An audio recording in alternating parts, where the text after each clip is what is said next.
first Transcontinental Railroad has been called the engineering marvel of the 19th century and a flat-out swindle.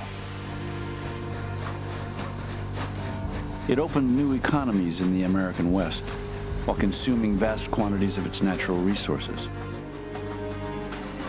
It birthed one way of life on the Great Plains and destroyed another.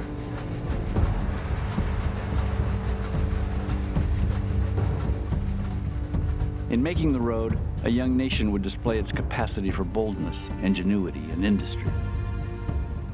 It would also reveal its capacity for greed, graft, and mindless violence.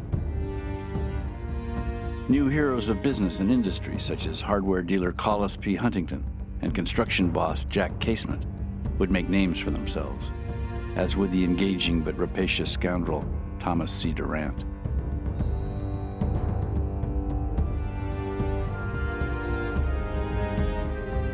These were bigger-than-life kinds of adventures that were going on out west.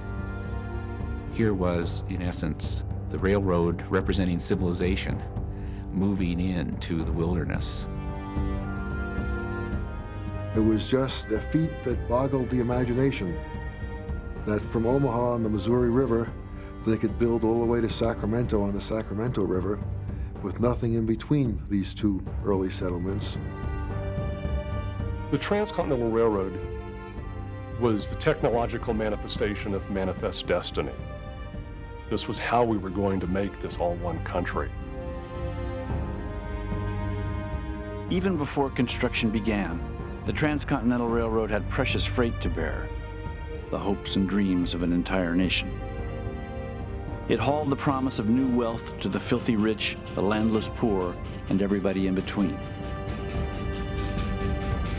As the road was built, Huntington, Casement, and Durant would be joined by congressmen, engineers, prostitutes, laborers, and Main Street merchants in a desperate race for the loot. And the stakes were not merely personal.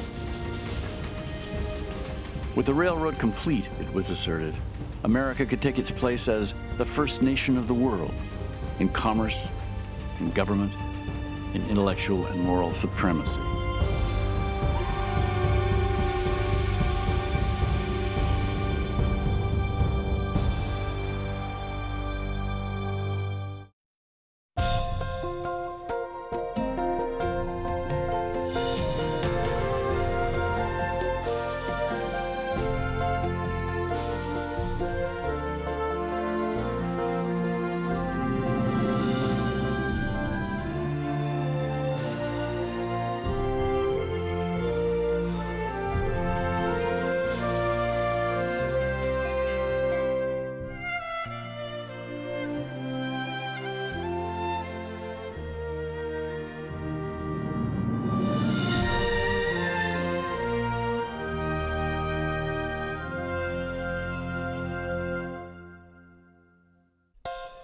American Experience is made possible by the Alfred P. Sloan Foundation to enhance public understanding of the role of technology. The foundation also seeks to portray the lives of the men and women engaged in scientific and technological pursuit. Liberty Mutual Insurance is a proud supporter of the American Experience. And by helping people live safer, more secure lives, we're also proud supporters of the American dream. At the Scotts Company, we help make gardens more beautiful, lawns greener, trees taller. If there's a better business to be in, please let us know. And by the Corporation for Public Broadcasting and contributions to your PBS station from viewers like you. Thank you.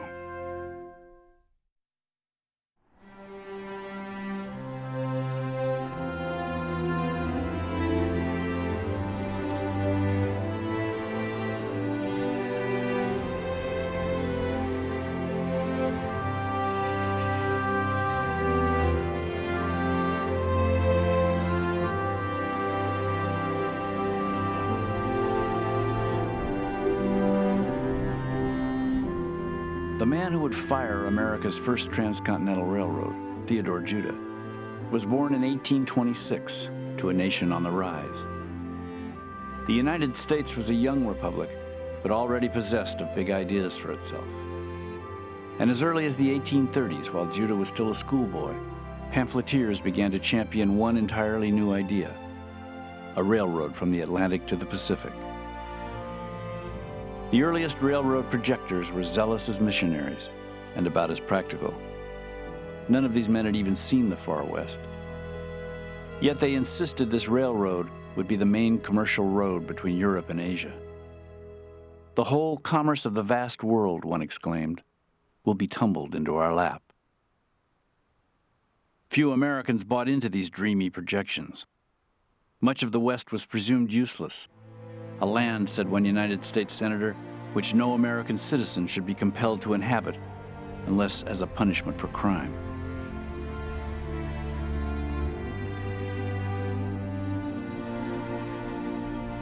There's so much land, so much space, air, the clouds, everything is almost magnified. The Rocky Mountains to the west, they're awesome. Rivers, when they're flooding, awesome. A tornado, awesome. So these things are much greater than a human being. The country was empty, essentially. Miles and miles of sagebrush between anything they recognized in the Missouri River Valley until they got into the mountains of the West. It was basically a big blank slate. There were a few lonely military and trading posts out west, the Mormon stronghold of Salt Lake City, and about 350,000 Indians, some friendly, many not. And as discovery of gold in California began to draw travelers across that land, those who made the nearly 2,000-mile trip found out how malicious the interior West could be.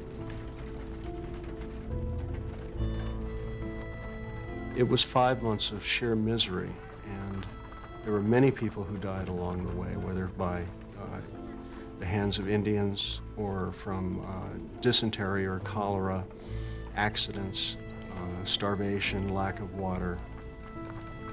The 40-mile desert got its name during the overland immigration to California during the gold rush. It was the distance from the last good water of the Humboldt River as it evaporated and trickled into the sand before they finally got to the Truckee River. 40 miles without water in a world that's powered by animals is a long distance. As the animals had difficulty, they might have to lighten their loads. And so they might have tossed aside things like cook stoves, rocking chairs, furniture, almost any type of household goods. And certainly all along those trails, there are graves where people had to bury their loved ones and move on without them.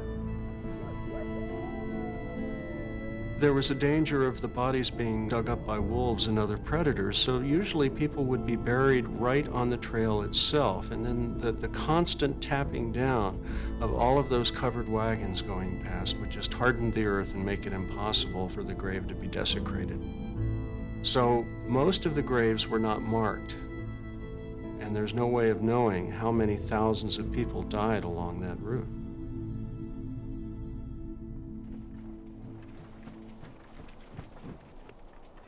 As gold-rich veins of ore were cracked open in California, the U.S. Army began to worry about protecting this valuable but far-flung state and safeguarding both the people and precious goods flowing east and west. A railroad could do it, with all sorts of side benefits. Railroads in the east were already generating enormous revenues for owners and prosperity for the towns and cities along the lines.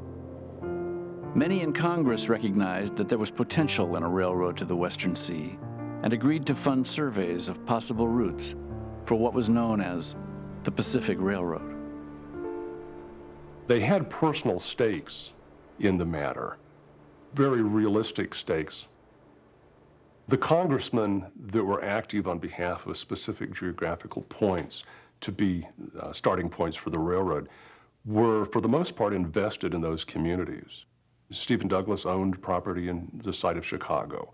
He also owned area in Duluth. Thomas Hart Benton, for instance, was very interested that the railroad would go through Missouri and head off toward the Rockies that way. Stephen Douglas would not cooperate unless the railroad went through Illinois. The Southern politicians, people like Jefferson Davis, wanted it to start in Georgia and move across. There was just no way that they could come to any kind of decision.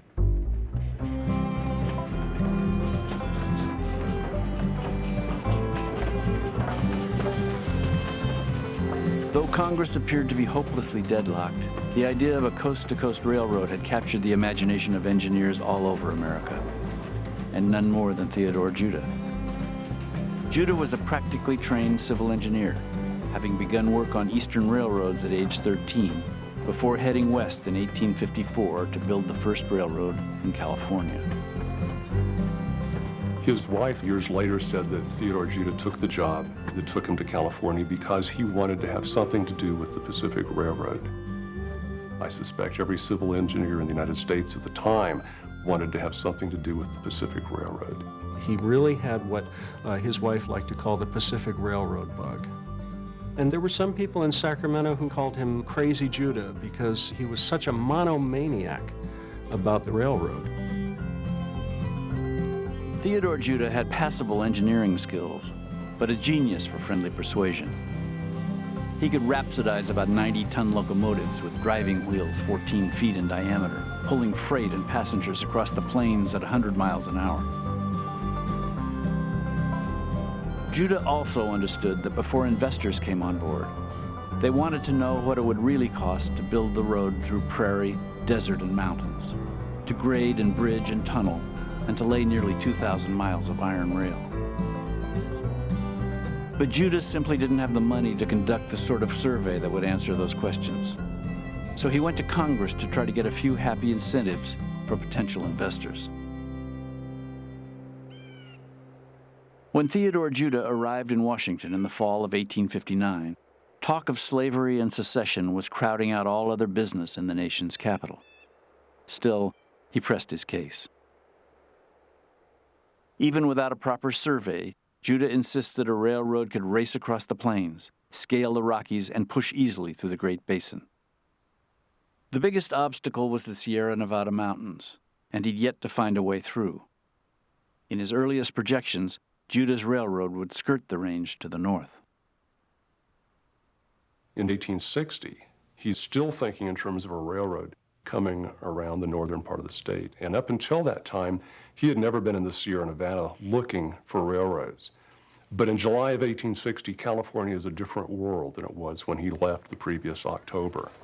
Everybody is trying to get to Virginia City, Nevada. The Comstock was discovered in late 1859. California had basically been in a depression for 5 years. The gold rush had been over, and suddenly there's silver just across the mountains, and there's this huge rush from California to Virginia City. And people are beginning to think they could build a railroad to Virginia City. There's suddenly financial incentive to build directly into the Sierra.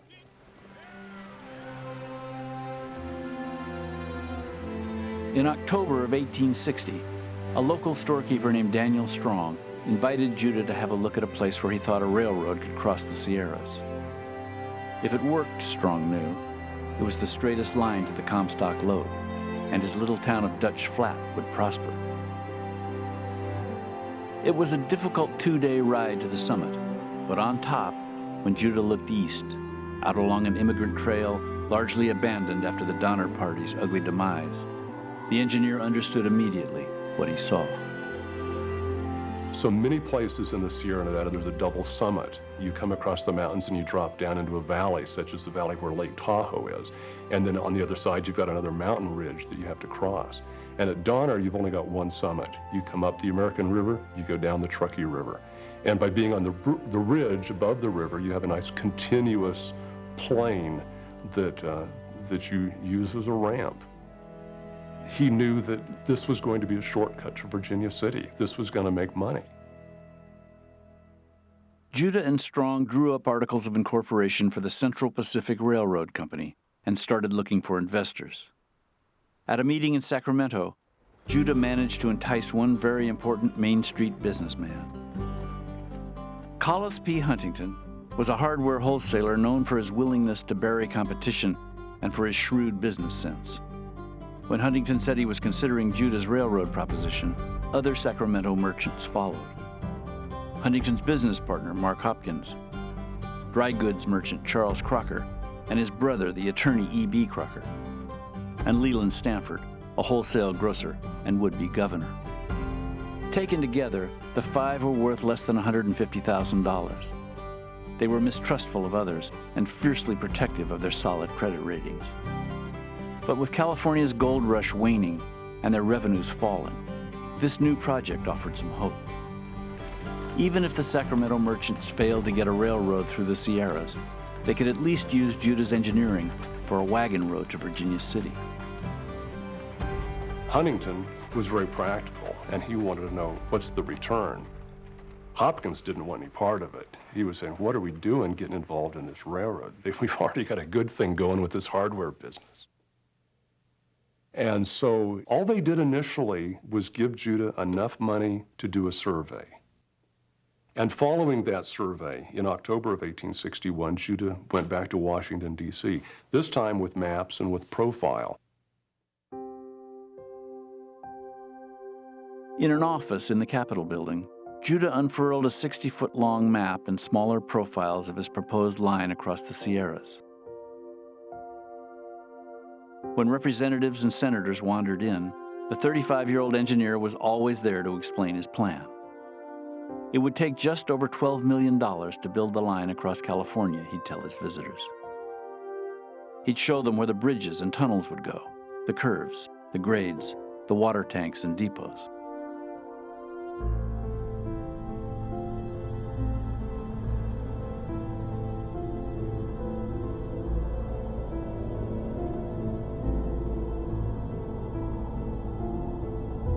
Looking at a map was one thing, but what Judah would have to face in reality was the 7,000-foot high Sierras with the terrible weather, the 30-foot snowdrifts, the mudslides, the deep rock cuts that had to be done, the tunnels that had to be dug. It was going to be a tremendous amount of work to actually get this dream across the mountains. In the Sierras, Judah's plan called for bridging rivers and ravines, carving 20-foot-wide shelves out of sheer mountain faces, and driving 18 tunnels, one more than 1,000 feet long, through solid granite. And there was not a manufacturer on the Pacific coast who could provide them locomotives or railroad cars, let alone drills, spikes, and rails. Many in Congress shied at starting such a difficult and costly project as the Civil War raged. But President Abraham Lincoln, who had long championed a Pacific Railroad, was lobbying hard for the project. Lincoln had a problem. The federal union was falling apart. He was fighting a costly and bloody civil war to put the union together. And here we had three Pacific states, California, Oregon, 1859, Nevada, 1863, three Pacific states that were a continent away. It was essential for the conduct of the Civil War to have California money. California had a fairly strong secessionist movement. There was no way of guaranteeing that California would remain in the Union. That railroad is essential to keep the two coasts together.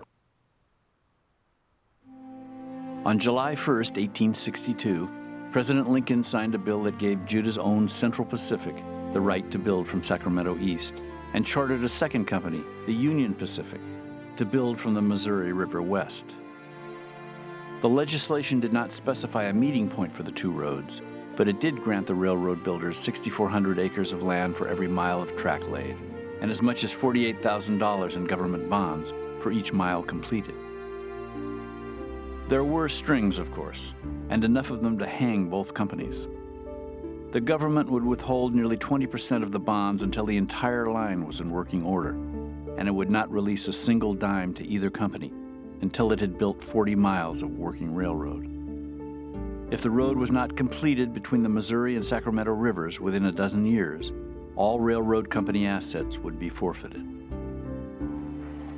When Theodore Judah returned with a franchise to build a Pacific Railroad, I think his partners, and at that time they were all equal partners in this corporation, I think they were a little bit surprised and realized that it was time that they had to put up or shut up.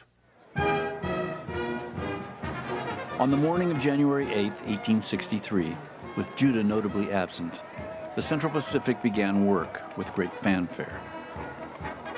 In downtown Sacramento, where the railroad grade began, thousands of people watched California's new governor, Leland Stanford, throw the first shovelful of dirt. From the bunting-fronted grandstand, dignitaries heralded the coming of a mighty tide of wealth, such as mankind has never realized before. When the party broke up, the CP partners found themselves alone. Few others were willing to invest in such a dicey project. When they began issuing contracts to local construction firms, it proved a mess. They discovered that the contractors were bidding against each other for the fairly limited labor market, and they weren't getting the job done. And so it seemed to them that a better way to do it was for one of them to go out and just have one contract and supervise and coordinate all of the construction effort. And for whatever reason, Charles Crocker was the man that became the contractor initially. And Theodore Judah was uncomfortable with that. He just did not trust Crocker. He didn't trust the idea. He was afraid that these men were going to try to bleed the railroad dry. He wasn't convinced that they were really serious about doing it.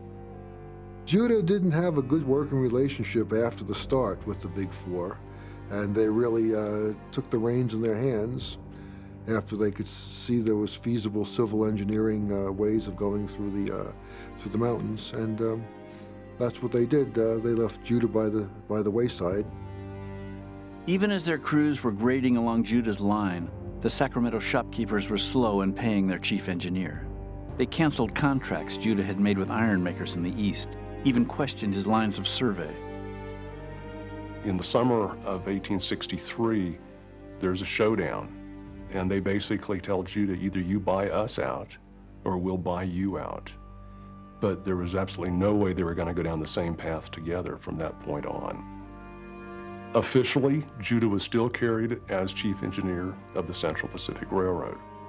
But Judah sailed east for the East Coast in the fall of 1863. He had seen grade built. He had seen a bridge built at Sacramento. He had not seen any rail laid. He had not seen any locomotives. He had not seen any part of the railroad. Judah is heading to New York. We know that he's looking for partners there to help him buy out these guys in California that he's not getting along with. Judah was really convinced that he could find some backers in the East. He maybe even had them lined up. So he and his wife got on the boat and headed down to Panama, crossed Panama, got on another boat heading for New York. And we will never know who those secret partners might have been, because Judah contracted either typhoid or yellow fever along the way.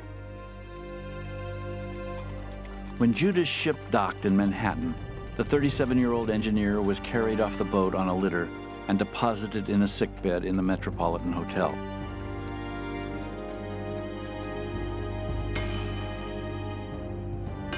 On October 26, 1863, while Judah lay a continent away, the first rails of the Central Pacific were spiked to their ties. Before the news of the event reached him, Theodore Judah was dead.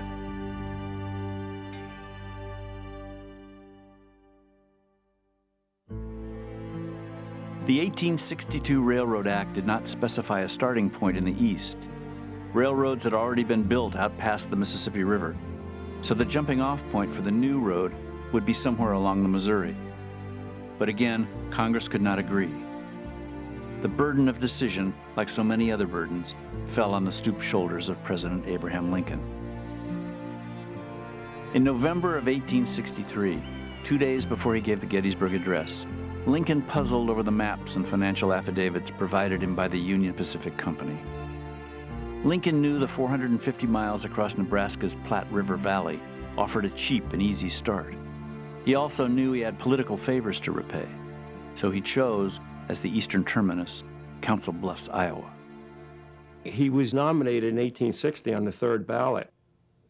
Seward had been leading on the first ballot, and his managers made all kinds of deals. And the bulk of the Iowa delegates to the Republican National Convention switched over to Lincoln, and he really owed them something after the 1860 election. And this was kind of a payoff to Iowa. This was happy news for Thomas Clark Durant. The vice president of the new Union Pacific Railroad Company was heavily invested in real estate just across the river in Omaha, Nebraska. That real estate would be much more valuable if the railroad west began there. So the real terminus, as far as Durant was concerned, would be Omaha. Thomas C. Durant had begun his professional career as a doctor of ophthalmology, but found the world of business a more invigorating occupation for a man of his thrusting personality. He was a restless, energetic man who loved making money and knew how to do it. In fact, throughout his life, Durant showed a remarkable integrity of purpose. The Civil War, he discovered, was a bang-up way to cash in on contraband cotton. Durant comes across to me as a scoundrel. He's like someone that would bet on the other team. He would manipulate the market against his own company, just for his own personal fortune. He was a tremendous stock manipulator. In one episode, he made $5 million in 1 week, pushing the stock of one railroad down and the stock of another railroad up, and then going back into the original stock. Durant had seen railroads being built across Michigan and into Illinois. He knew that there was a lot of money to be made, but usually it was along the side. His whole life with the Union Pacific, he really, I don't think, cared whether it actually got finished. He just wanted to make as much money along the side as he could, and the people who worked under him knew that. Durant's earlier railroad projects were small potatoes compared to the Union Pacific. This new road was the biggest single government-funded construction project ever, and the 43-year-old Durant wasn't going to miss out. He managed, illegally, to get control of $2.2 million worth of shares in the Union Pacific, installed his own straw man as president, and took charge of the company. In 1864, in hopes of getting extra government aid, the doctor distributed $435,000 in cash and $250,000 in bonds among legislators, their proxies, friends, and relatives. If you think it's safe, Congressman Lorenzo de Medici Sweat wrote to Durant, please let me into some purchase of stock, will you? I will give my personal attention to your interests here. The Honorable Sweat and his colleagues passed a revised railroad bill in the summer of 1864. The new act doubled the land grants, permitted the UP and the CP to borrow money in advance of the line build, and ceded to the railroad companies all coal, iron, and precious minerals found on the granted lands. With these new enticements in place, Durant set up a separate corporation, a top-secret entity called Credit Mobilier. Only a few of Durant's special friends were offered stock in the new company. The Credit Mobilier was almost a revolutionary business practice at the time.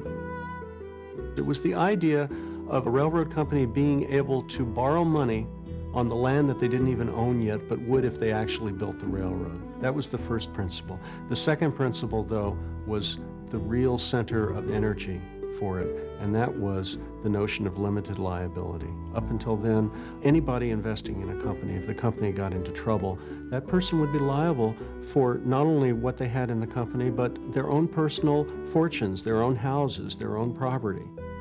But with this new idea, if a company got into trouble, the investor would only lose his investment. And this was a kind of an insulation that had never been practiced in business before. The Credit Mobilier was really formed by the directors of the Union Pacific to do the construction. Now, originally, Durant gave the contract to an associate named Herbert Hoxie. What Hoxie did was hold the contract for a short period of time, sell it to Durant for $10,000, so the credit mobilier would build the road and then charge the Union Pacific. In effect, Durant was paying himself for building the railroad.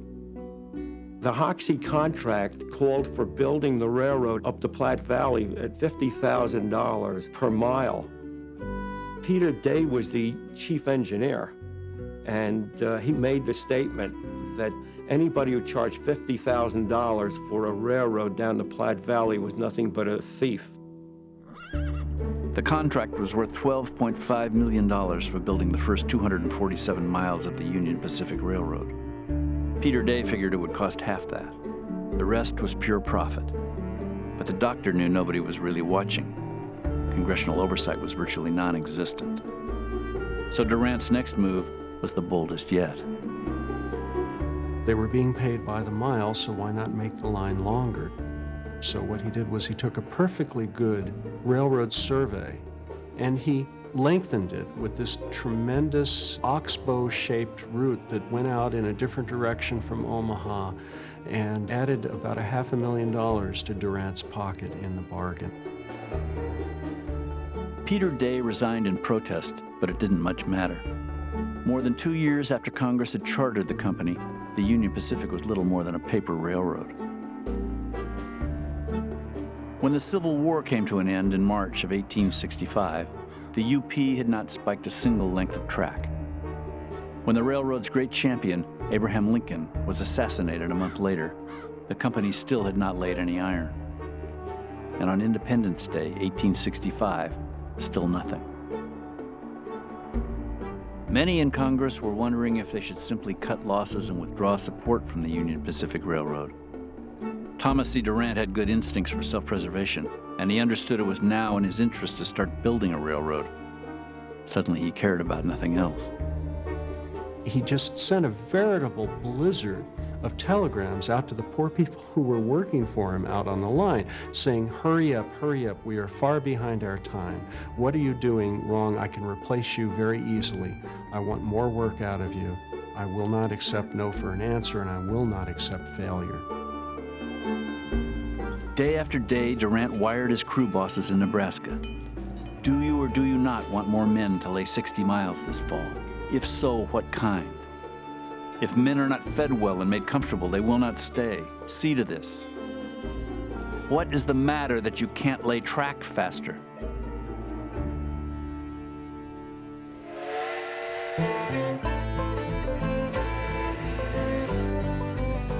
For the Central Pacific, the earliest work nearest Sacramento had proved the least difficult. By the spring of 1865, the company had received more than $2 million worth of federal and state bonds for track built, and had revenues in both passenger and freight service for the 31 miles between Sacramento and Newcastle.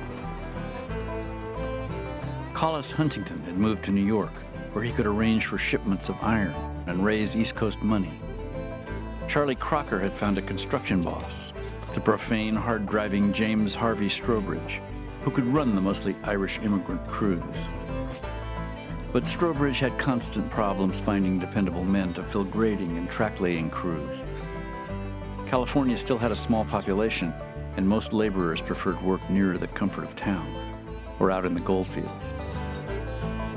They put out handbills all over Northern California advertising they needed 5,000 workers immediately for good pay.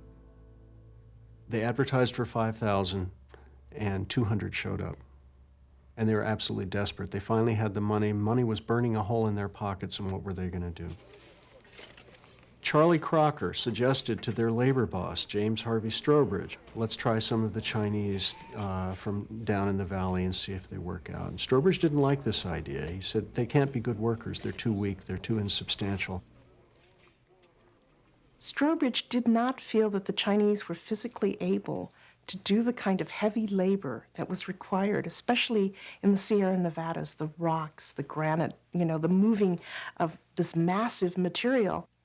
And Charles Crocker said, no, they can do it. They built the Great Wall, they can do it. Crocker persuaded him to try 50, and the 50 worked out, so they tried another 50, and those 50 worked out. So then they hired another 100, and slowly but surely the labor force built up. They especially recruited the Chinese. They sent out circulars saying, you know, good jobs in the railroad, and it attracted us. We needed the money. In the Guangdong province of China, decades of flood, famine, war, and depression had left much of the population without a decent living. Many men left home for railroad jobs in America to support their families. Others left simply to make a new life in a new land. I don't think they saw the West as a white country. They saw it as a country, just a country for anybody. And the Chinese wanted a peace. They were willing to work for it, but they wanted a peace for themselves, a peace for their families.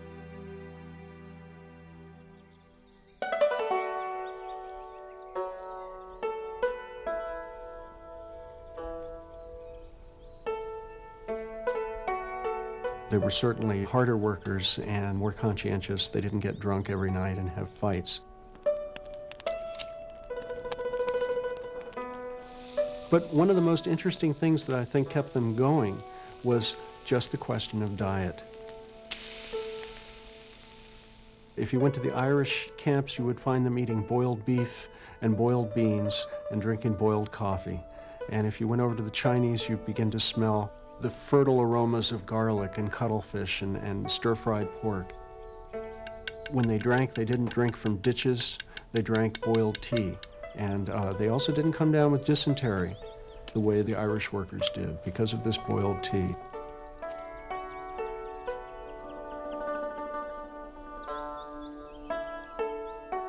It was at least better than working in China, where there was very little food and famine and starvation going on.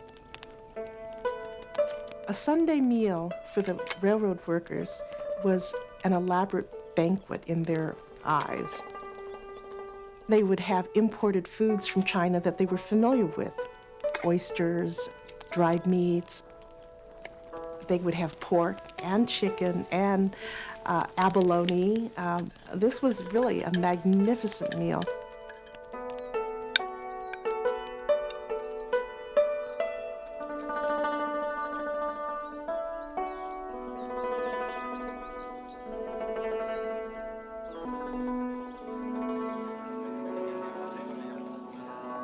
By the turn of 1866, the Central Pacific had 6,000 Chinese immigrants on the payroll from ages 13 to 60. As much as 80% of the CP workforce was Chinese. For $30 a month, less board, the men worked 6 days a week, 10 to 12 hours a day, chopping down trees, blasting out cuts, or shoveling in huge fills to even the grade. At the imposing Cape Horn, rising above the town of Colfax, they had to make a ledge where track could be run 1,300 feet above the valley floor.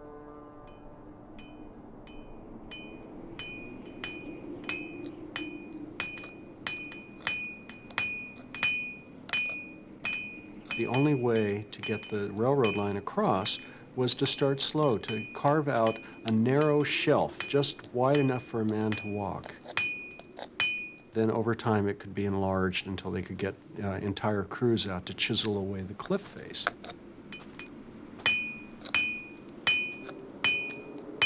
They had cut a very hard rock. It had to be cut by hand, tediously cut by hand. It's hard, back-breaking, dangerous work. They lowered them by ropes, probably looping them around trees a couple of times up on the top. And they would drill in a foot into this cliff face, and then they would fill it with black powder and attach a fuse and light it, and then scramble up those ropes as quickly as they could.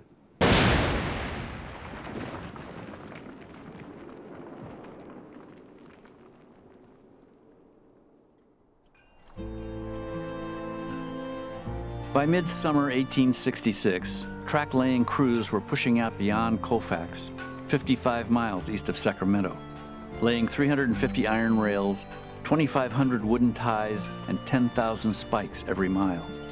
And that was the easy labor. Grading remained the bulkiest work. Up to 500 kegs of black powder a day were spent blasting through cuts. Deep ravines had to be bridged by wooden trestles or dirt fill. As the crews pushed farther up the western slope of the Sierra Nevada, shale, sandstone, and cemented gravel began to give way to granite. And the big question loomed: could those mountains be bested?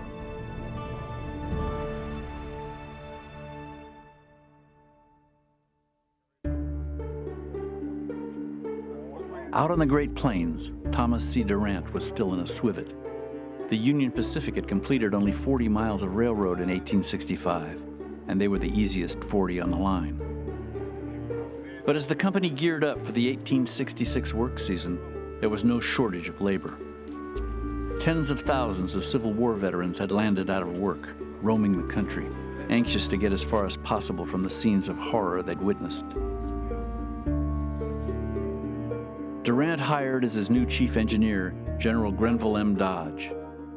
Dodge had been a commander for the Union Army in Tennessee and Georgia, and then on the Great Plains. He was a confidant of the two most important military men in the country, Generals Ulysses S. Grant and William Tecumseh Sherman, and he had already proved a useful agent to Durant. As a Union officer, Dodge had provided the doctor classified intelligence to aid his contraband cotton operation. Dodge was as good a chief engineer, that is, surveyor, locating routes. He was as good as Peter Day, but he was nowhere near as honest. He was imbued with this overwhelming desire to make money. The other man Durant sought that winter was a former Union Army cavalry officer named Jack Casement. Jack and his brother Dan had a reputation in railroad construction. On the Philadelphia and Erie before the war, Casement crews had once laid 3 miles of track in a single day. But when Durant pushed him to take the track-laying contract, Jack said he'd have to check with Mrs. Casement. He lived in a Democratic household, he said, and generally, his wife outvoted him. In fact, Frances Frank Casement was in a fragile state. Work and war had kept her husband away from their Painesville, Ohio home nearly 5 of their 7 years of marriage. And just weeks before Jack's new job offer, the Casement's 4-year-old son, Charlie, had died of scarlet fever. But like Dodge, Jack Casement was a man in a hurry, convinced misfortune could be outrun and fortune could be run down. Casement spent the winter in Omaha, overseeing construction of boxcars, specially outfitted to serve as dormitories on wheels for his track-laying crews, waiting for the spring thaw so supplies and iron could be shipped up the Missouri River to UP warehouses, and trying mightily to hold to the temperance pledge he'd given his wife, who remained home in Ohio. My dear husband, when I go to bed here all alone, I think so much about Charlie, and I see his little pale face while he lay sick, then his little body as he lay in his coffin, and then that little mound of earth. I have never missed Charlie so much since he died as I have since you left me. My dear wife, I love you dearly, and I'm it is first so rate hard but for me impatient to have the ice go out of the river. Your wife. It is mighty lonesome here, and I'm impatient to get to work. I want to see the things start before I leave here. Just as soon as I get a bar laid, I mean to travel home for my true love. I love you more than all the world besides. My dear husband. Write to me often. How many God bless lonesome you and Sundays keep you I have happy. had in the past Jack. 5 years, and I suppose I must expect more if I live. This cold weather does not look much like opening up the river, does it? I am trying to be patient, but it is rather hard. My dear wife, Good night, dearest. the river is beginning to Your wife, rise. Frank. I've been working with a few men grading and putting in a side track. We will commence track laying next Monday. God bless you and keep you happy, Jack. The flat Nebraska prairie presented little difficulty for UP crews. The real obstacles were the people who saw themselves as stewards of the land: the Northern and Southern Cheyenne Indians, the Sioux, and the Arapaho. Skilled on horseback and with bow and arrow or rifle, these tribes moved by season from field of plenty to field of plenty, from hunting ground to hunting ground, sustained by the seemingly inexhaustible supply of buffalo. The buffalo is a great symbol and great being to the Plains people because it's really their staff of life, and even more than that. They figured out how to use the buffalo 52 different ways for food, supplies, war hunting implements, things like that. And so the hooves, for example, are boiled to use as glue. The hump back is that part of the buffalo is really kind of sturdy, and so it's used for making shields. The hides, making a teepee, for example, took about 12 to 14 hides to do that. For many Plains Indian tribes, the buffalo was the center of the natural world.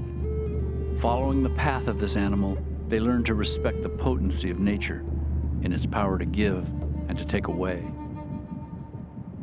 So when white settlers began streaming across the plains toward gold in California and then nearby Colorado, Indians regarded them as a new force of nature and an increasingly dangerous one. These travelers spread smallpox and typhoid, ran off buffalo herds, decimated the Indians' foraging fields, and fouled their water sources. By the time Pacific Railroad construction began, starvation and disease had racked the Cheyenne, the Sioux, and the Arapaho. The white intruders were changing the land. The game was becoming more difficult to find. Elk and buffalo, antelope was becoming more difficult to pursue because the people on the wagon trains, they also needed food. And obviously you had warriors who were, especially young warriors, who were very upset by this. Though many of the Plains Indians remained on friendly terms with the Anglo-American travelers, the more militant tribes treated them as they would any other rival. They robbed and looted wagon trains, raided settlements and ranches, stole horses, mules, and cattle. On occasion, they killed, scalped, and mutilated their victims. Peace was fragile. Settlers rarely tried to distinguish between friendly and unfriendly Indians. U.S. militia units didn't always recognize a white flag. More and more white settlers came and coveted more and more of the land. Governor Evans of Colorado Territory in 1864 abrogates the treaties with the Plains Indians, and then he encourages Colorado militias, vigilante-type militias, to go attack and raid the Indian camps. And in 1864, the camp of a Cheyenne chief, Black Kettle, was raided, and about 140 men, women, and children of the Cheyenne were badly butchered by these vigilante militias. They were clubbed, stabbed, shot. Accounts at the time talk about Indian women trying to crawl away from the carnage and being chased down and killed. Immediate and bloody reprisals followed the butchery at Sand Creek. An army of 1,000 northern Cheyenne, Arapaho, and Sioux stalked up the Platte Valley, murdering soldiers and civilians, menacing stage lines and wagon trains, ripping up miles of telegraph wire, and destroying the town of Julesburg, Colorado, which sat astride the proposed UP line. But by then, Indian leaders understood dramatics would not slow the steady press of westward migration. Pawnee warriors read the signs and joined up with the U.S. cavalry to help protect Western settlers from other warring parties.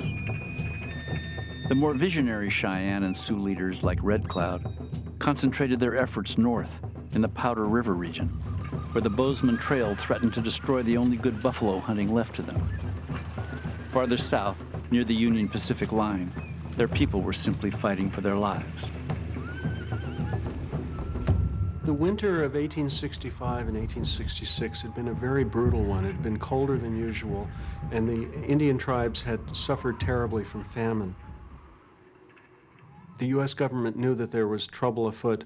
They had scheduled peace talks for June, and the tribal leaders were inclined to wait to see what the whites were going to bring to the peace table.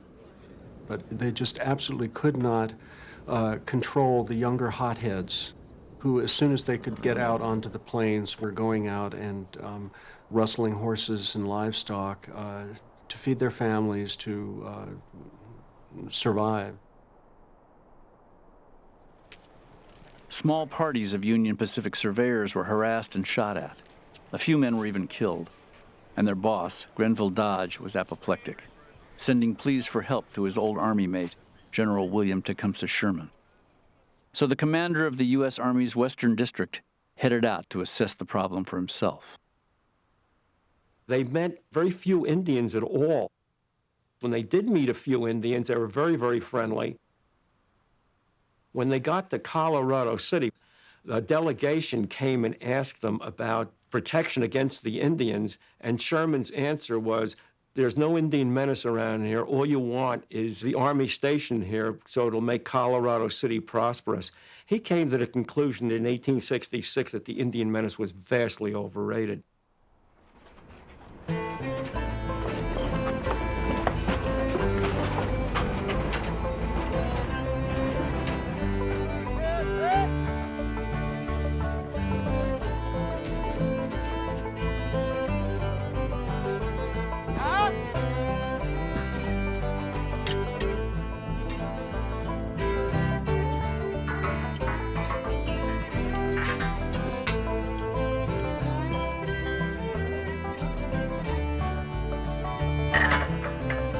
By the summer of 1866, the casement crews were a juggernaut. In July, they built past the 100-mile mark. By fall, past the 100th meridian. Jack Casement's men made as much as 3 miles in a day, fixing into place 300 tons of iron rail in 12 hours' time, moving down the tracks in the 85-foot-long rolling dormitories Casement had built. Casement knew how to manage men. He knew how to get a 10 or 11-hour day out of his workers. He was very efficient and tough about moving forward. The model of organization, the marshaling of material, logistically, etc., was done along military lines. A lot of the construction workers were Confederate and Union soldiers used to taking orders and the discipline that this kind of work required. Plus you had thousands of poor Irish who'd just come over after the potato famine. They'd filled up the teeming cities of the East and slowly been pushed westward.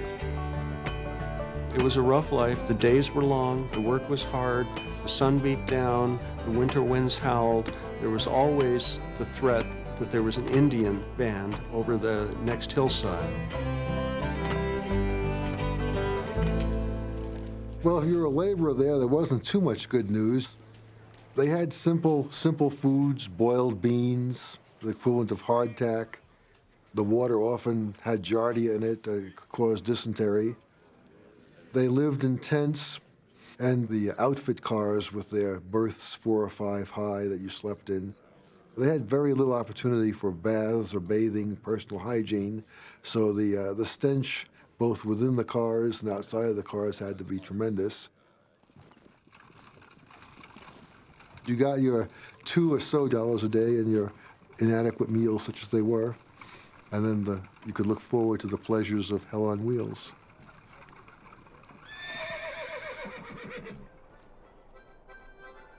Hell on Wheels was a town made to carry.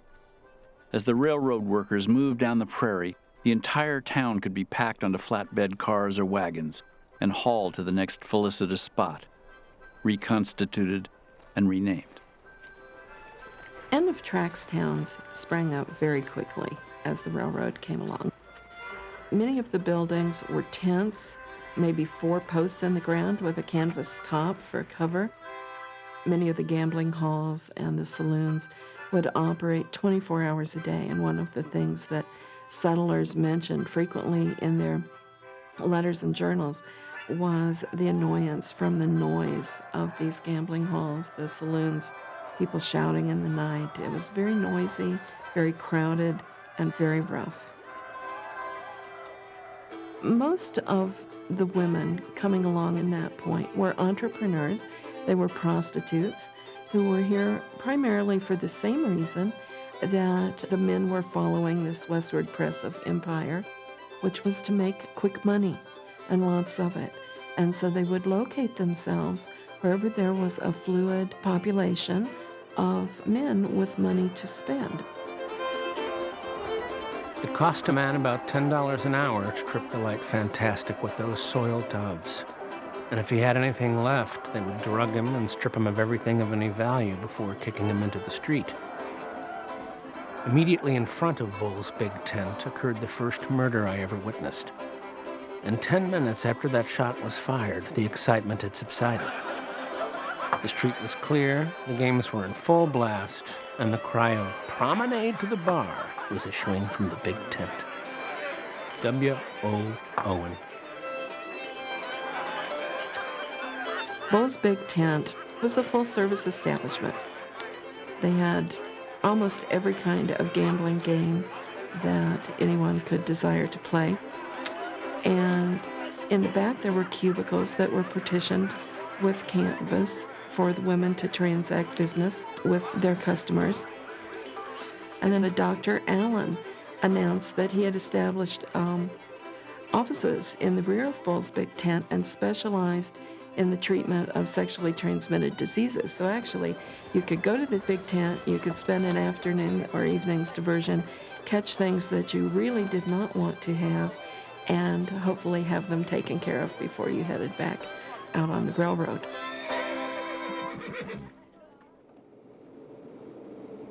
As winter brought work to a halt in 1866, many railroad workers settled into the lascivious comforts of the newest end-of-track town, North Platte, Nebraska. Jack Casement had much to celebrate. His crews had made 265 miles in 1866, and back home in Ohio, his wife had given birth to a son. But not even that happy news could pull Casement from his pursuit of money. General Jack decided to stay on in North Platte to make a little extra on side bets. That winter, he built a boarding house, a general store to cash in on his free freighting privileges, and a cattle ranch so he could take a contract to provide beef to his own UP work gangs. Dear Jack, be careful of your health. And for the sake of our little boy, more than for your own sake, beware of the tempter in the form of strong drink. My dear wife. Do come home as soon Here as it is, possible. almost Christmas, and I'm Your still wife, here. Frank. If I get home on New Year's now, I shall feel thankful. There's so much to do. We want 200 or 300 cows for next summer, are building a large ice house, have built a good slaughterhouse and blacksmith shop, wash house and corral. So you see, we are getting quite a ranch. Darling, be as patient as you can. You don't want to see me more than I do you. My dear husband, God bless and if you keep don't happy. come home and stay with us some this winter, you will never know anything more of this baby than you did of your first. Your wife, Frank. Jack Casement wasn't about to go home, not now that America was watching. With the North and South reunited, the nation had finally turned its attention to the joining of East and West. The railroad line was crawling with correspondents and photographers. A new and exotic dateline, End of Tracks, festooned newspapers across the country. Telegraph wires strung alongside the tracks carried news of the Iron Road, its daily progress, and the future it promised. Great indeed will be the vitality of the Republic when the warm blood from its heart pulsates to the remote extremities. This magic key will unlock a world-encircling tide of travel, commerce, and Christian civilization. All that stood in the way of this new bounty was the road's completion. But that would prove more difficult than anyone imagined.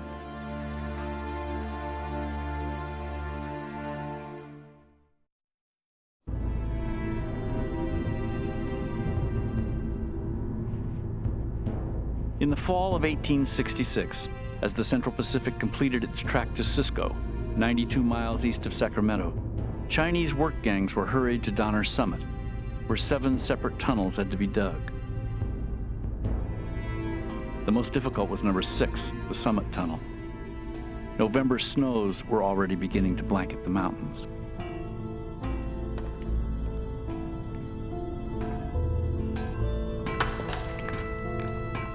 "44 snowstorms hit the summit that season. But inside the man-made caves, work continued, around the clock in 3 8-hour shifts at 4 separate headings. One on the east side, one on the west, and 2 in the center, where the men had to be lowered by ropes 100 feet down an 8 by 12-foot man-made shaft.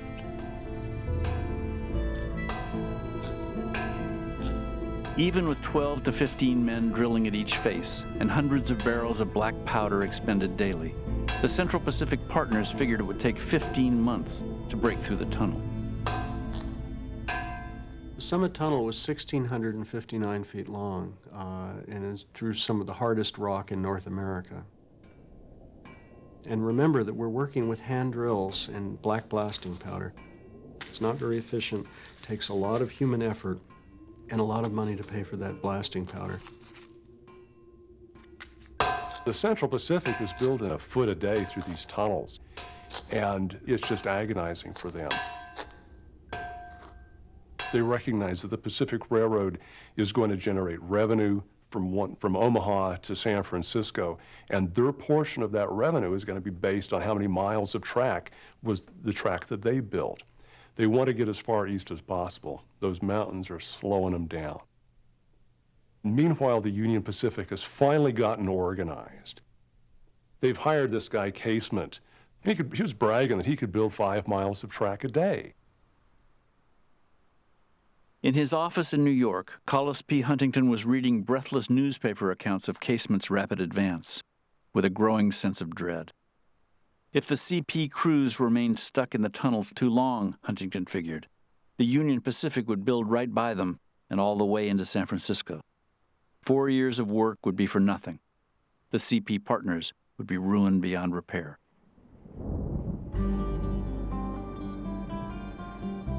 The Central Pacific's best hope was a dangerous gamble: liquid nitroglycerin. Nitro was the most powerful explosive ever made and the least stable.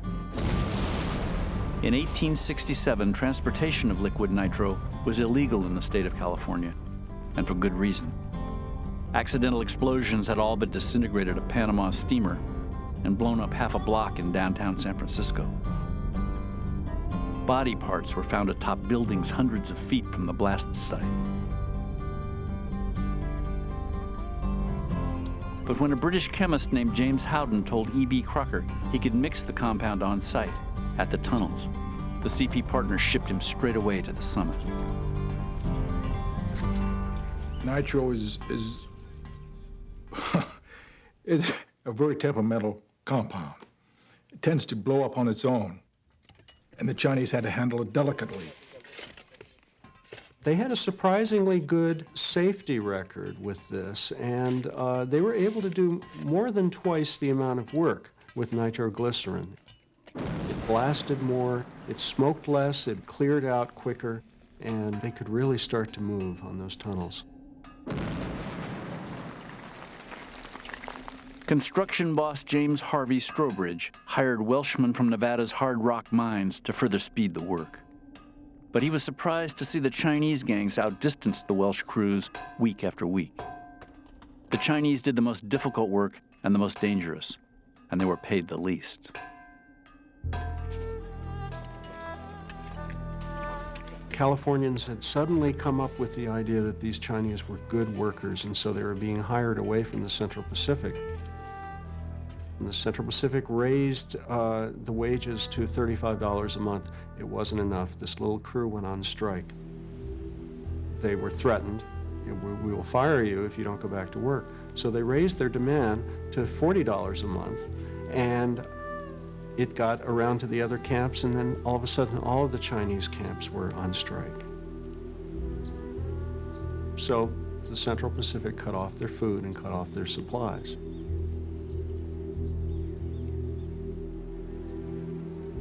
Strobridge and Crocker, they weren't thinking of the Chinese as human.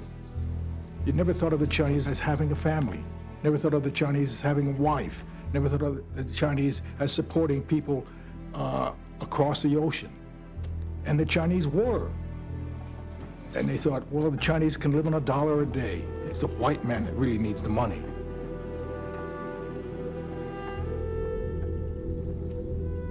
After about a week of running out of food, the Central Pacific managers brought what looked very much like a posse of whites up to just make sure that there wasn't any rioting going on up there on the mountainside, on this empty mountainside. And when these hungry Chinese looked out and they saw this mob of deputized whites, and they realized that there was really nowhere to go, they went back to work, and they went back to work for $35 a month.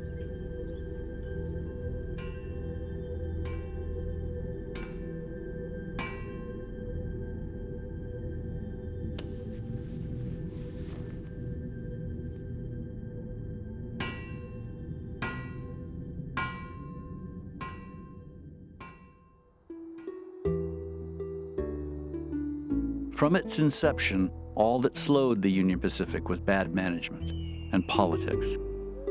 The company was chartered by Congress. Its engineering, construction, and financing had to have federal government approval. More than a few in the capital doubted the integrity of a company run by Thomas Durant. As far back as 1864, a second axis of power was fighting for control of the Union Pacific boardroom. That power was chiefly the Ames brothers, who had been early investors in the UP and early beneficiaries of Credit Mobilier. Oakes and Oliver Ames were the sons of a wealthy manufacturer who'd made an immense fortune by supplying the gold rush with its shovels and picks. And Oakes Ames had a real civic spirit. He stood for Congress and was elected from Massachusetts during the Civil War. And through that, he became known to Abraham Lincoln. And Lincoln took Oakes Ames aside and said, I want you to get involved in this Union Pacific business. If you don't take hold of it, no one will, and it's not going to get done. And if you do this, it would be a great service to the country, and it would make you the most remembered man of the century. By the summer of 1867, the Ameses and their Boston counting house friends had gained controlling interest from Durant and installed Oliver Ames as president. The doctor had begun what would become a blizzard of lawsuits against the board, but remained as vice president, director, and major stockholder. Whether they liked it or not, Durant and the Ameses were in harness together. Durant still provided remarkable drive. The Ames brothers provided respectability.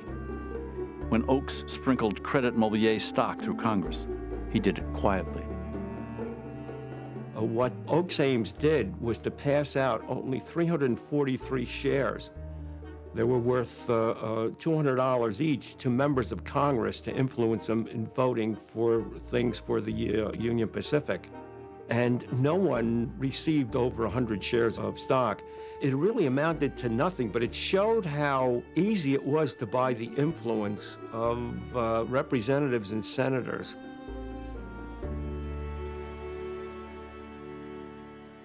While Congressman Oakes Ames greased the skids in Washington, Chief Engineer Grenville Dodge led the Union Pacific into a remote corner of the Dakota Territory. In July of 1867, 90 miles north of the only metropolis of the Rockies, Denver, Colorado, at the intersection of two small creeks, Dodge staked out a new town. It was about halfway between Omaha and Salt Lake City, a straight shot to the rich coal fields of western Dakota, and the spot where the land begins its gradual rise into the Rockies. Here would be the roundhouse, where westbound trains beginning their ascent took on extra locomotives, and where eastbound trains shucked theirs. The town would be a Union Pacific division point, with a machine shop and watering tanks, a depot, dining room, and hotel. A brand new military post would set up nearby. Dodge named the town Cheyenne and announced that it would one day rival Denver. The last little bit was to help drive up the price of lots the Union Pacific was selling off. It wasn't going to be like those other hell-on-wheels towns that were going to be there just as long as the track layers were coming in to buy their liquid refreshments, etc. It was going to be a place that was going to endure because the railroad said it was going to endure. Within a week, there were people locating there, and within a month, there were businesses that were established there. There were speculators, there were fly-by-night operators that simply wanted to follow the tracks. But there were also a number of people who had made some determination that they were going to move their families out to this area, and they were going to put down roots and establish themselves. All America was watching the railroad's progress, and some folks were inspired to hop on the train. Anybody traveling to Cheyenne on the railroad in 1867 saw the future shimmering before them. Railroad workers had dropped off to take up farming along the line in Nebraska. Their wives and children had followed. Towns behind the end of tracks were filling in, becoming safe for schoolmistresses and seamstresses. The most adventurous kept heading west, toward Dakota Territory and the magic city of the plains. By September of 1867, Cheyenne's population was in the thousands and rising. A newspaper went to press with plenty of advertising columns full of the new businesses setting up on the main streets. A town council was established and a public school. As the UP tracks neared Cheyenne, the price of a town lot skyrocketed from $600 to $4,000. "Here is the city of Cheyenne," exclaimed the town's first mayor. "May she ever prosper, and the tribe of Indians after whom she is named be completely exterminated." The sentiment, it was reported, was much applauded. Up the Platte River Valley, the railroad is going up right through the center of this place. And all of these tribes were used to crossing through this valley. The buffalo herds, which had been in the millions in the 1840s, were being decimated by all of the immigrants going across, by the forces who were trying to get meat for the thousands of railroaders. By the late 1800s, there is perhaps about 1,200 buffalo altogether. We're talking about an animal that was almost erased from this earth. For the Plains Indian tribes, it affected their whole scheme of life and understanding of their universe. And they saw that their life was being taken away from them. There were people coming out on the train that were shooting buffalo from the train as they were passing through the plains. So a lot of these Indians saw this march of the railroad as a far more permanent presence than even the trails, and far more threatening than the trails, because this demonstrated a great deal more permanence than simply a few people passing through in a covered wagon. Plains Indians began to realize that they were going to have to do something and to fight for their lands, in a way to fight for the buffalo. They're defending their lands. I mean, anyone would defend their lands, their homelands.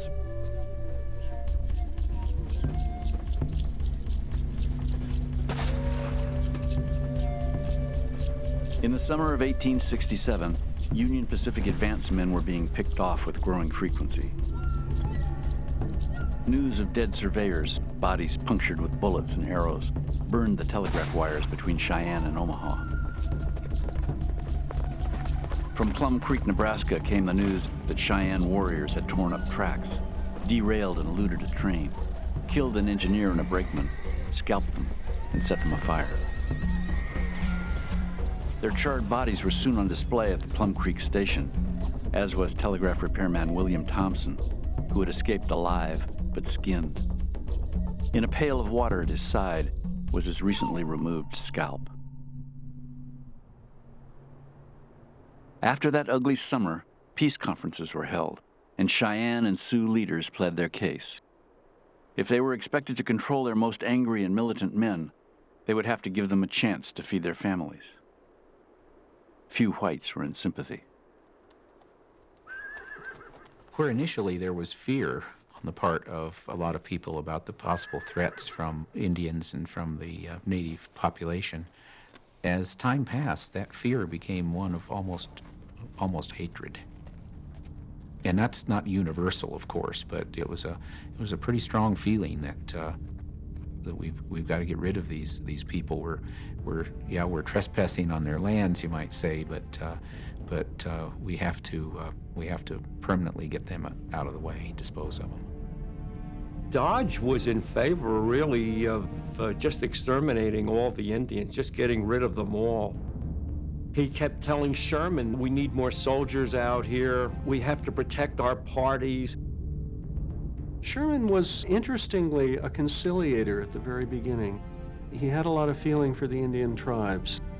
But when relations broke down and reprisals began to happen, he came over rather quickly to the other side of things and really just decided that if these people didn't make way, then they just had to be annihilated. I have no sympathy with the red devils, wrote one surveyor. May the greedy crow and dark-winged raven hover over their silent corpses. May the coyote feast upon their stiff and festering carcasses. Education and civilization will be satisfied when they cease to be.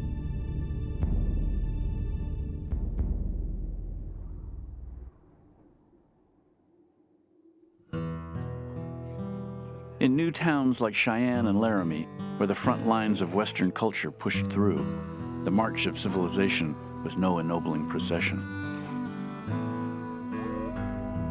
Let's face it, cutthroat types who will probably be on wanted posters in post offices today who are busy operating there. So if you protested that you were shortchanged or someone was cheating at the cards, they're liable to follow you outside and do bodily harm to you or even kill you. Laramie tried to mount a town government, to seat a town government. The town council and the mayor resigned after 3 weeks, saying the town was so wild it was virtually ungovernable. And a number of the more unruly members of the community took over. Con Wagner, Asa Moore, Big Ed Wilson, and some of their cronies. It was the consensus of opinion that something had to be done. Accordingly, a vigilance committee was organized, and its first act was the hanging of a boy known as the Kid. This act of the vigilantes served only to intensify the bitter feeling of the lawless element, and these now threatened openly to burn the town. Finally, the respectable people had decided the town had to be brought under control. Something had to happen. And so there was a vigilante sweep through Laramie. Prostitutes and other undesirables were loaded on flat cars from the Union Pacific Railroad and sent off to Rawlins, the next end of track town, which probably wasn't all that wonderful for Rawlins. But others, such as Wagner, Moore, and Wilson, were hanged. And because of the scarcity of trees in Laramie at that time, finding places to hang people was a bit of a challenge. And so Wagner and his cronies were hanged inside a cabin from the rafters, and they were also shot, I believe, before they were hanged. So it was a bit of overkill. People wanted to be sure they were rid of Wagner and Moore and the scourge they were bringing to the town. Early the following day, my chum and I hastened to the Keene log building and viewed the bodies. We then returned to the streets and had been there only a short time when our attention was attracted to a body of men coming down the street. The party had in their midst a man known as Long Steve, who was talking excitedly. He begged them to let him go. "Boys," he said, "for God's sake, let me go, and I'll start right down that railroad track and never stop till I get to Omaha." They then crossed the street to a telegraph pole which stood near the Union Pacific Railway Company's oil house and executed the poor wretch in the presence of a large crowd. The hangings made Laramie about as safe a town to live in as could be found on the continent. W.O. Owen.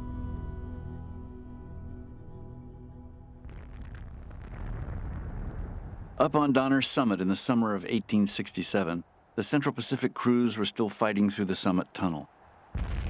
The anxious CP partners already had track laid east of the tunnel, out along the Truckee River.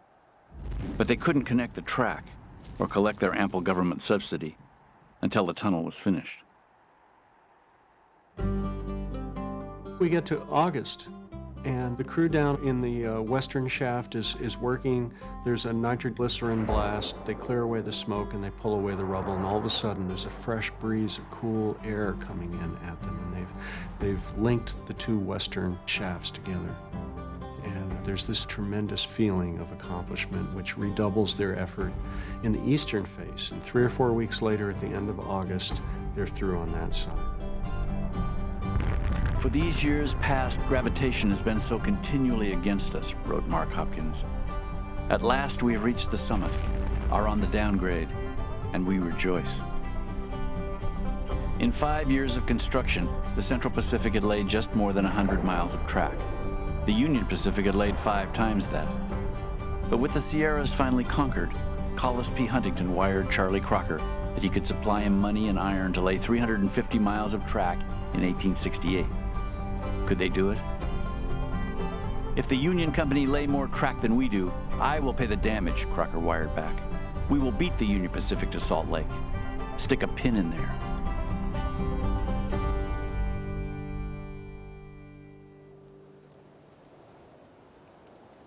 In the spring of 1868, on a windy plain 8,200 feet up in the Rocky Mountains, 30 miles west of Cheyenne, 530 west of Omaha, the Union Pacific Railroad laid rails at the highest point on the Transcontinental line, and Thomas Durant shot off a telegram to Central Pacific President Leland Stanford, announcing the achievement.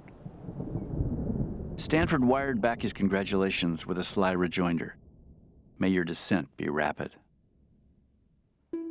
The effect of the original railroad legislation was just now becoming clear.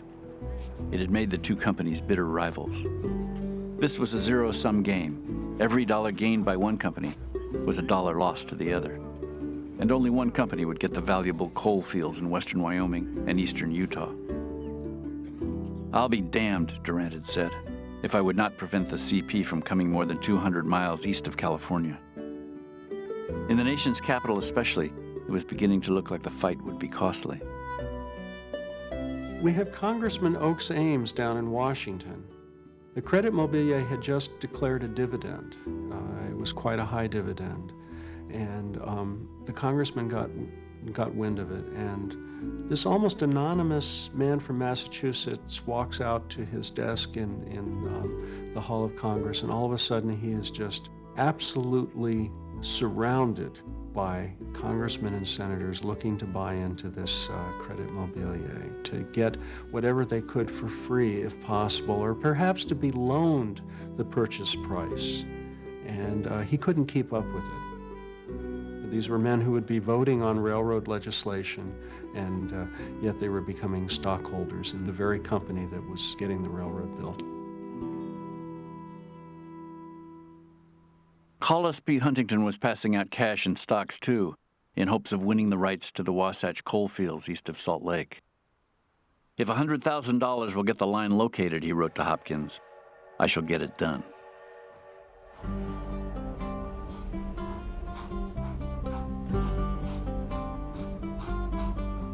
Central Pacific engineers were at pains to keep the supply trains running through the deep Sierra snows. High in the California mountains, carpenters were constructing 37 miles of wooden snowsheds, using 65 million linear feet of lumber.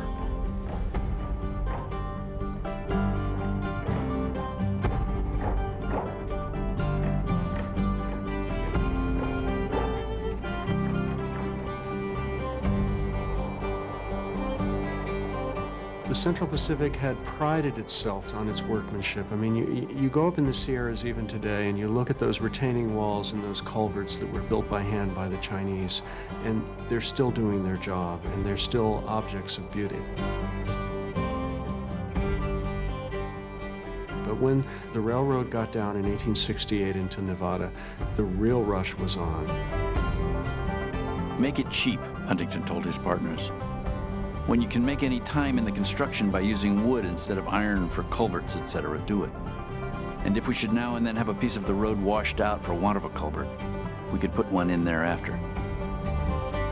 Huntington kept saying, "Build faster, build with the devil behind you and heaven ahead of you. Build, build, build." speed was never easy for the Central Pacific. Everything from locomotives to rails to spikes still had to be built at ironworks in the east, and then sailed around the tip of South America to the San Francisco docks, loaded onto steamboats, and shipped up the Sacramento River. Schedules rarely held. Much-needed spikes, rails, and rail chairs sat under becalmed sails. A locomotive sank in the Hudson River, parts of another in San Francisco Bay. Rail fell overboard into the Sacramento River. Shipments that made it to the Sacramento docks were packed onto trains for a perilous ride forward to the work crew. By 1868, 51 CP locomotives were pulling freight trains and passenger cars on only one track. The Central Pacific used a standard system known as timetable and train order operations. Conductors carried timetables, but they had to wait for telegraph orders at every station before they could proceed with their 50-ton locomotives, pulling hundreds of tons worth of iron. Racing up and down steep grades, trying to make up lost time, engineers could never be sure what lay around the next curve.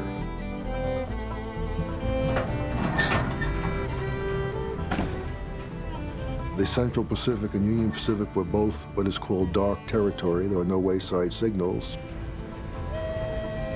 And these written train orders on tissue paper blanks, called by the crews flimsies, because they're on flimsy paper, are all that keeps trains apart. You send a train out, it's supposed to be at such and such a place at 2 o'clock. But you have a hot box or a flat wheel, and it can take you 3 or 4 hours to split the train, move your part of the train down to where you can leave it safely, and then go back for the car that has to be removed. And meantime, the rest of the train is left on the track. Nobody knows it's there. It might take a half a mile or a mile to stop one of those trains. The engineer could try to reverse the motion of the engine and use that as a braking force, but the main braking force was the handbrakes. You didn't have air brakes in those days, so you'd have to tie each brake on each car by hand. When the engineer whistled one whistle signal, that means down brakes, then the brakemen on top of the cars would start tying down the handbrakes.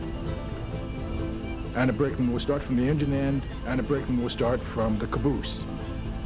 And they'll be working their way down each car, tightening the brakes. The space between cars is roughly 5 or 6 feet. And you're liable to slip, especially in the wintertime. And if he slips, probably the whole train will crash. And if the locomotive boiler or any of its pipes were broken, which they would be in a crash, the live steam could cook the meat off the bones of a person in just a matter of half a minute.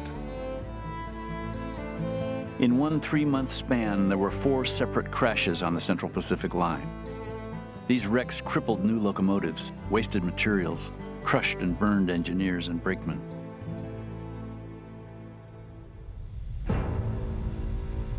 As the pace of construction quickened, the toll increased for both companies. The nation's great railroad project devoured lives.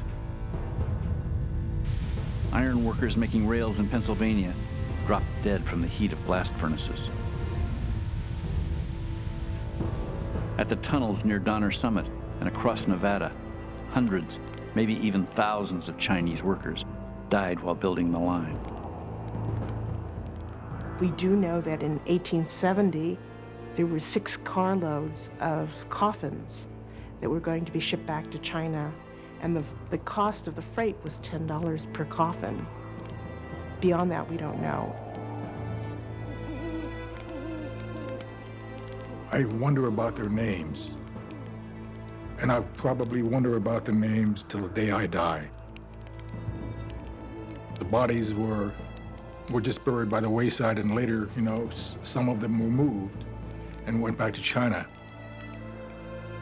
And unfortunately, not one name. The railroads didn't take names. They only took bodies.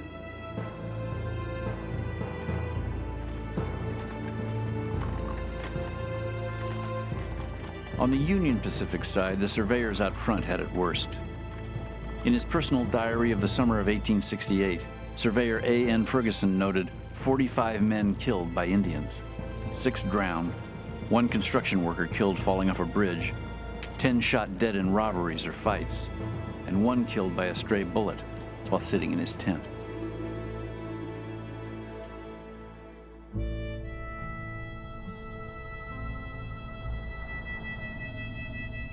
That summer was the most brutal yet for the men on both sides of the line.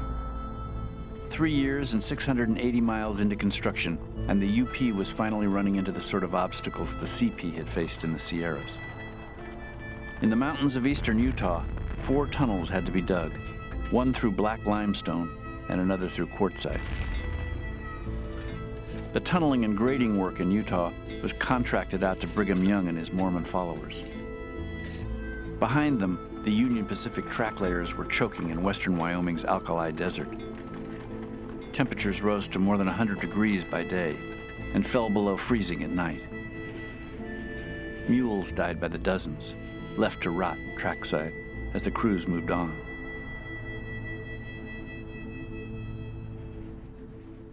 "500 miles west, Charlie Crocker's Central Pacific crews were working their way across Nevada's 40-mile desert, where they had to haul thousands of gallons of water a day by train to men and livestock. Curves still had to be bent by hand, literally hammered into an arc. But the CP had finally learned to build fast. In a single day, out in that Nevada desert, Crocker's crews laid more than 6 miles of rail. Speed mattered more than ever now. Big money was at stake. And with the entire nation looking on, so were bragging rights. When Casement got news of Crocker's 6-mile day, he went him one better, laying down 7 miles of rail in a single shift. After 3 years of exhausting labor, Jack Casement was pushing his men harder than ever. My dear husband, I had hoped that tonight, the anniversary of our wedding, would bring me a love letter from you, but I am disappointed. The 4th week is now passing that you have been away, and not a letter yet. My dear wife. What is the matter, dear We are Jack? bothered to get material Your to wife, keep us going. Frank. We are straining every nerve to get into Salt Lake Valley before the heavy snow falls. God bless and keep My you dear happy. husband, Jack. I expect that you are bending all your energies to outdo everybody else and to do the biggest thing that was ever heard of. There are a few things that pay in this world, and I hope that is one of them.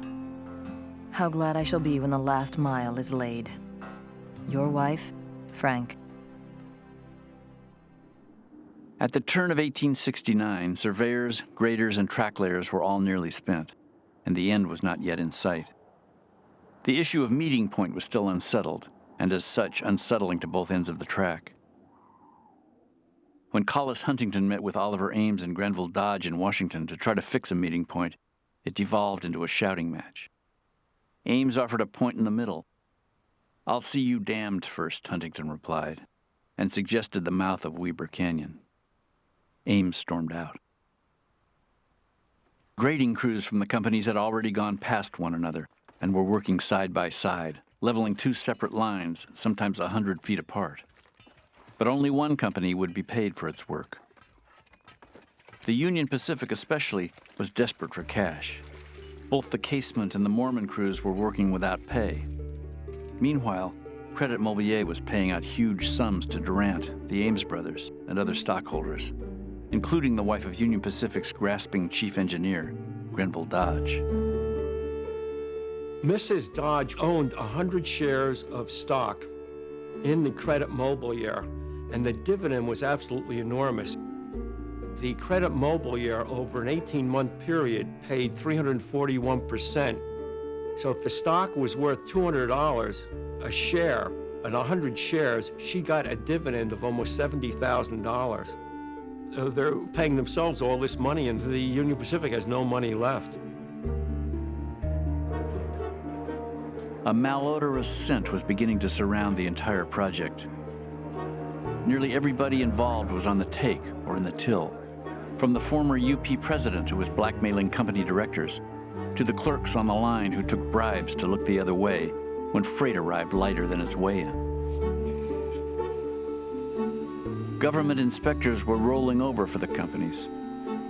When they called the Central Pacific's construction through Nevada worthy of a great national work, Huntington wired Charlie Crocker, "I think you must have slept with them."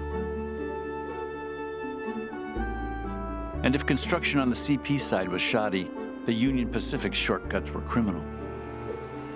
3 separate UP bridges collapsed under their own weight before a locomotive had a chance to test them. The truth is, opined the New York Herald, there is cheating on the grandest scale in all these railroads. Many in Congress were in high dudgeon, especially those who hadn't been cut in on Credit Mobilier stock. With some of the press turning sour, the federal government even delayed payments to the cash-strapped Union Pacific Company. By April of 1869, the Central Pacific and the Union Pacific knew they had better settle their hash before Congress got punitive. The two companies finally got together, and it was Grenville Dodge and Collis Huntington in a meeting place in which there was a lot of stalking out and slamming doors, but they finally decided that what they would do would be that the two railroads would meet in the Promontory Mountains at a place called Promontory Summit, the most godforsaken place that you can imagine. Collis P. Huntington had been forced to give up his dream of owning the Wasatch coalfields, and he wasn't happy about it. For CP construction boss Charlie Crocker, 8 years of work and worry were finally coming to an end. But Charlie had one last thing to prove to the Union Pacific work crews. Finally, on almost the last day, the Central Pacific held off, they got organized, and they built 10 miles of track in one day. And in New York, Huntington wrote back and said, "Well, I read in the newspaper that they built 10 miles of track in one day. It was an amazing thing. I wish they would have done it when it made a difference."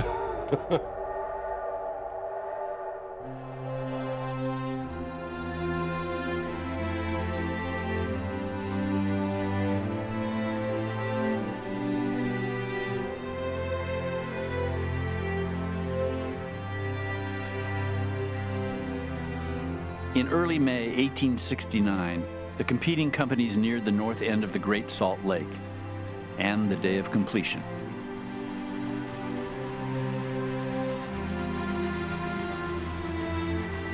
Company VIPs and government dignitaries traveled by private car to Promontory, while the track layers literally worked their way to the finish line, stringing the telegraph wires as they went.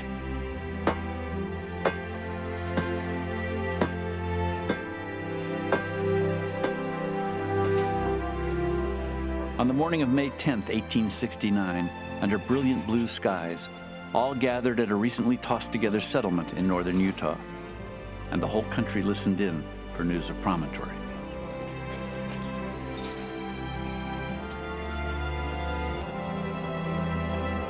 The rails are almost touching at this point, and the telegraph wires are going from Promontory Summit out across the deserts, across the plains and the mountains, and they're going to the settled places, San Francisco, Sacramento, New York, Boston, Washington. And it's as if there's a gigantic electrical circuit linking the nation together for the first time in history. In every city and town in the United States, it was like there was a collective indrawn breath taken.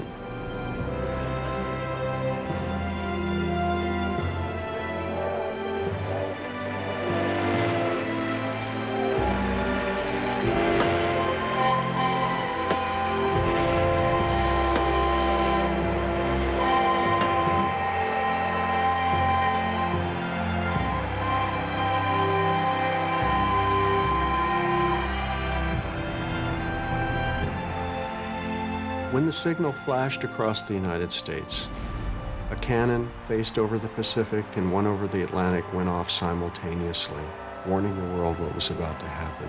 Church bells and fire alarms in every city and town in the nation went off. Crowds cheered, fireworks went off, parades began, thousands of people kneeling in prayer. It was as if the entire country was suddenly linked at this moment. "'Tis finished," wrote a Union Pacific surveyor who was there that day. "This great and mighty enterprise that spans a continent with iron and unites two oceans. The future is coming, and fast too."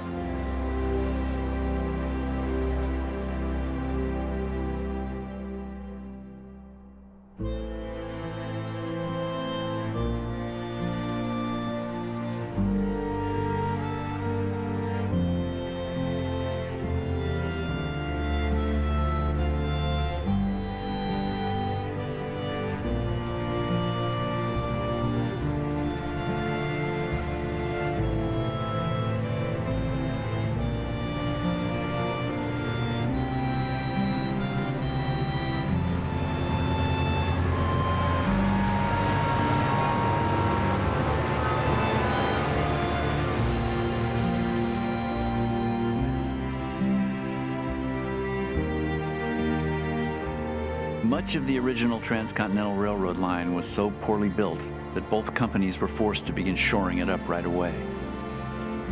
But even that first rickety road had done its job. By 1880, the two railroad companies were hauling $50 million of freight every year, much of it between Europe and Asia. Nearly 200 million acres of land had been taken under the plow by immigrants coming west on the railroad.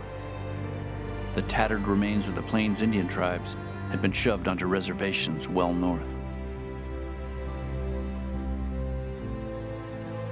For those involved in the railroad's making, the results were not always happy ones.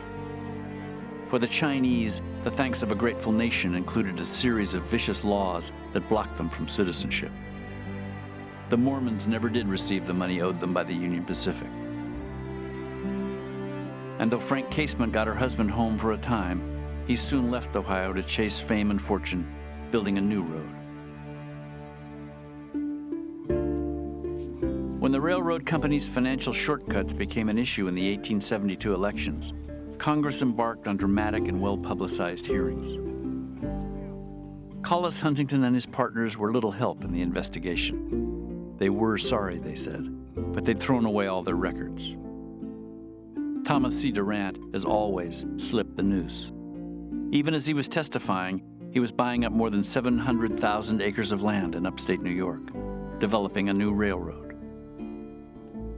Congressman Oakes Ames, who had dealt Credit Mobilier stock to his fellow legislators, became the lone scapegoat. Oakes Ames was tossed out of the Congressional Club, and virtually everyone else got off scot-free. Ames retired in disgrace and went back to Massachusetts, and he was dead within a matter of weeks, I think just of accumulated griefs over the whole scandal. The scandals are important, the corruption, what it says about American society, what it says about what happened to the Plains Indian tribes. But on the other side of this coin is how this did bind the nation together, and it signaled a new era.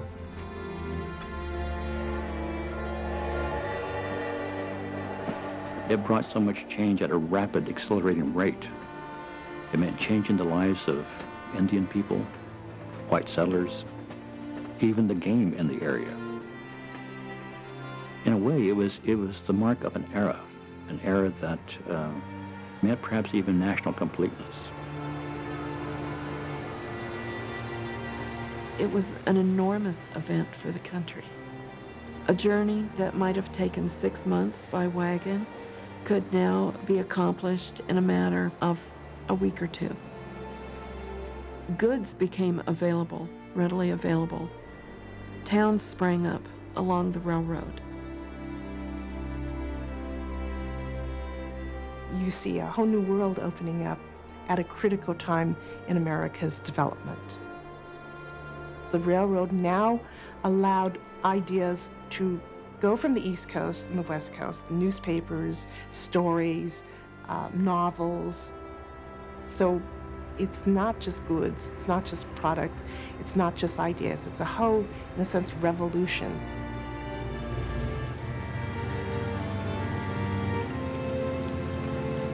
It did connect the East with the West Coast.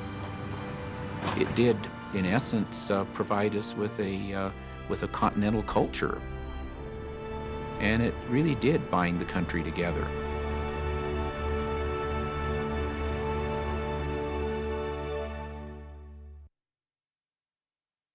There's more about the railroad at American Experience Online. Learn more about Native American tribes in the West and tour the railroad's route today with the film production team. All this and more at PBS Online, pbs.org, America Online keyword PBS.